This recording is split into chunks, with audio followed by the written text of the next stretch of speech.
pertama tidak patuh, ya kan, tidak patuh, tidak disiplin. Ketidakdisiplinan warga itu ada kaitannya dengan kebijakan pemerintah. Ibu nangis kalau pakai air mata dulu, Bung. Ayo. Maka harus ada aturan, di mana di dalamnya ada sanksi tegas, ya, jadi punishment. Yang kedua, testing yang masif harus terus dilakukan, ya, harus, karena untuk memutus rantai penularan itu kita harus mencari kasusnya. Dan yang terakhir, kita harus tahu bahwa kematian kan tinggi ya di Jawa Timur maupun di Surabaya, itu karena kapasitas rumah sakit yang sudah mepet.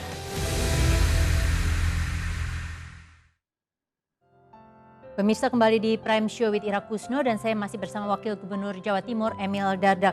Mas Emil tadi menyaksikan bersama dari epidemiolog UNER Windu Purnomo, Pak Windu ya. Kalau tadi ada 3 hal, tidak disiplin warga, kemudian kurang tegas dari pemerintah daerah dan juga kapasitas rumah sakit. Soal ketegasan tadi sudah dijawab oleh Mas Emil soal sanksi. Nah, kapasitas rumah sakit Mas, ini juga jumlah dokter yang meninggal ini makin banyak. Sebenarnya apa yang mau dilakukan oleh Pemda Jawa Timur, terutama di kota Surabaya begitu ya nantinya, supaya soal kapasitas rumah sakit dan nakes ini bisa tertangani? Baik, saya jawab soal tadi rumah sakit ya, kita fokus ya. Jadi begini, kita pertama rumah sakit sekarang dibagi jadi 2. Ada yang menangani COVID, tapi di bagian rumah sakit yang lain ada yang menangani non-COVID. Nah, memang rumah sakit yang mulai menerima pasien COVID itu kemudian perlu meningkatkan kapasitas COVID-nya. Kenapa demikian? Ini adalah untuk memastikan bahwa dia tidak kemudian utilisasi bednya terlalu tinggi. Ini hasil diskusi kami dengan pimpinan koordinator rumah sakit BUMN se-Indonesia. Kita tanya beliau, saya tanya, Bu, kenapa? Emang kalau ditingkatkan bednya ini, bagaimana kaitannya dengan pasiennya, kan buffer stok itu untuk apa?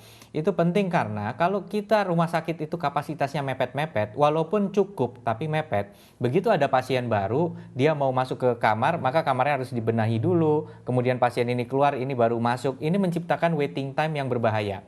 Tetapi kalau ada bed yang memang tidak terpakai gitu ya, ini bukan mubazir, tetapi ini memungkinkan supaya begitu ada pasien baru langsung masuk tanpa menunggu kemudian proses transisi yang lama dari pasien sebelumnya. Oke. Ini hanya satu contoh. Nah, maka dari itu rumah sakit, baik itu rumah sakit provinsi, rumah sakit lapangan di Indrapura, rumah sakit BUMN yang ada 17 di seluruh Jawa Timur, semuanya ini sedang meningkatkan dan telah meningkatkan kapasitas rawat COVID-19-nya. Jadi proporsi alokasinya diperbanyak di COVID, tujuannya adalah supaya itu tadi. Nah, apabila ini terlaksana akan mengurangi exposure kepada mereka yang ada di blok COVID. Nah, bagaimana dengan yang di non-COVID? Ini juga yang penting. Jangan sampai kemudian yang di non-COVID ini terpapar. Ini sebabnya ketersediaan APD juga penting baik bagi mereka yang tidak menangani pasien non-COVID. Oke, Karena Mas. banyak kejadian orang datang tidak dengan sakit COVID, nggak taunya ternyata dia bawa virus. Iya, nah ini Mas Emil yang juga terdata bahwa ada klaster tenaga kesehatan karena orang yang datang apakah dia tidak tahu dia COVID atau tidak jujur, ini jadi 11-12 begitu, tapi korbannya adalah nakes. Padahal sudah banyak sosialisasi rasanya juga di Pemda Jawa Timur melibatkan banyak tokoh untuk kasih tahu bahwa tidak apa-apa mengatakan bahwa dia kena COVID misalnya karena kalau tidak membahayakan orang lain. Apalagi yang mau dilakukan Mas untuk membuka mata masyarakat bahwa ini harus kita tanggulangi bersama begitu. Saya rasa dalam penanganan pasien non-COVID, protokol COVID juga dilakukan. Saya dengar kok di rumah sakit sekarang siapapun yang datang kita assume dia COVID. Artinya kita tindakan-tindakan yang melibatkan proximity yang terlalu dekat, diagnosa yang terlalu berbahaya bagi dokter itu jangan. Dokter gigi aja pakai hazmat sekarang. Oke, baik. Mas, ini selain Itu selain menunjukkan Surabaya. bahwa dia melakukan proteksi maksimal. Iya, selain Surabaya, ini Kota Malang kan juga mengalami peningkatan kasus positif karena klaster keluarga. Ada di Mergosono dan Binor begitu ya Mas ya.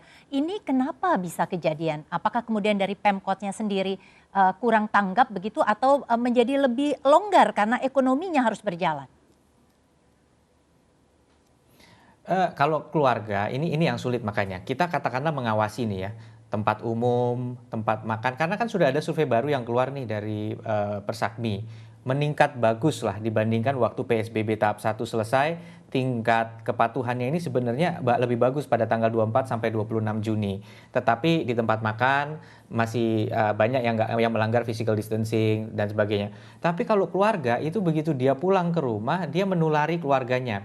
Ini makanya sebenarnya Polda mendorong dan Kodam mendorong Kampung Tangguh Semeru itu tadi. Kampung Tangguh ini tujuannya supaya bukan hanya kita ngawasi tempat kerumunan di luar, tetapi di rumah ini juga harus ada satu tindakan cepat. Nah, sulit kita kemudian bilang di rumah juga jaga jarak sama keluarga. Mungkin nggak sih? Realistis? Nggak mungkin. Maka yang penting begitu terjadi sesuatu, cepat. Nah, ini kan cepat sebenarnya bergeraknya. Dia dari 12 kalau kita lihat nih datanya ada 21 positif, itu 12 kontak erat, 3 orang kemudian pada PDP, 6 masih ditelusuri. Ini adalah bukti bahwa tracing berjalan, testing berjalan, treatment berjalan. Kalau dia gejala ringan ada ruang isolasi.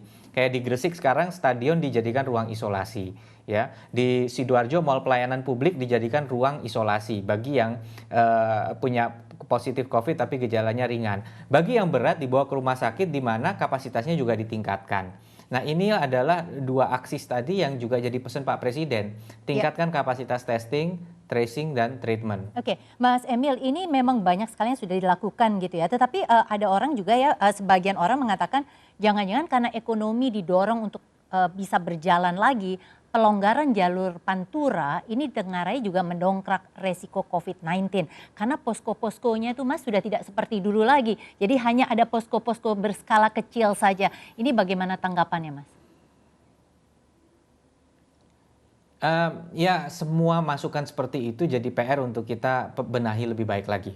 Artinya kalau ada kabar bahwa ada posko yang nggak berfungsi nyampe ke kita koordinasi dengan seluruh instansi terkait agar itu dibenahi. Jadi saya tidak dalam posisi untuk mengatakan oh iya tidak atau iya. Pokoknya setiap masukan kita anggap itu benar dan kita benahi. Oke, kita masuk kepada poin tadi soal tes COVID yang disampaikan juga Pak Pandu begitu ya, bahwa tes COVID ini salah satu yang harus dibuat masif. Mas Emil sempat menyatakan bahwa ini angkanya memang coba dinaikkan.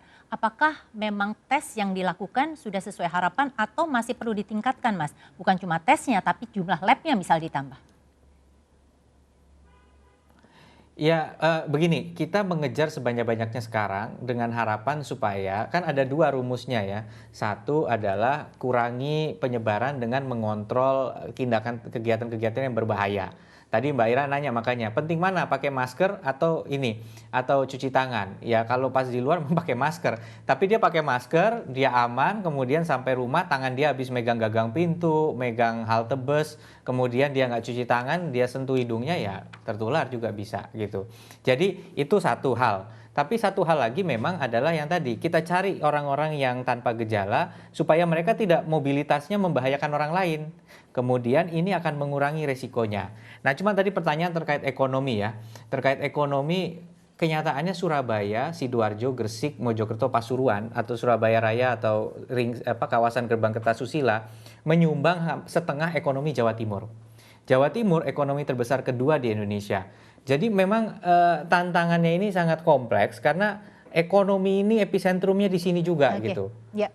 Nah baik. makanya memang kita lihat dan satu lagi, mungkin waktu habis stay at home di bulan Maret sampai ke Lebaran orang nahan sampai Lebaran. Tapi habis Lebaran kemudian energi mereka sudah istilahnya udah hampir habis untuk stay at home dan mereka perlu kembali beraktivitas untuk ekonomi. Baik. Nah inilah sebabnya dalam melakukan pembatasan kita perhatikan mana yang ekonomi, mana yang sifatnya hanya untuk senang-senang. Yang kedua itu harus kita jaga betul. Mas Emil terima kasih. Ini semoga ke depan ini berbagai cara bisa terus menekan karena kalau tidak PR yang diberikan Pak Jokowi ini bisa tidak terlaksana. Terima kasih, selamat malam Mas Emil sudah bergabung bersama saya di Prime Show with Ira Kusno. Pemirsa, tidak hanya Jawa Timur, persebaran di Jawa Tengah pun meningkat. Klaster baru tersebut diantaranya berasal dari 3 perusahaan di Semarang dan panti jompo di Rembang. Saya akan kembali sesaat lagi sesudah jeda komersial berikut ini.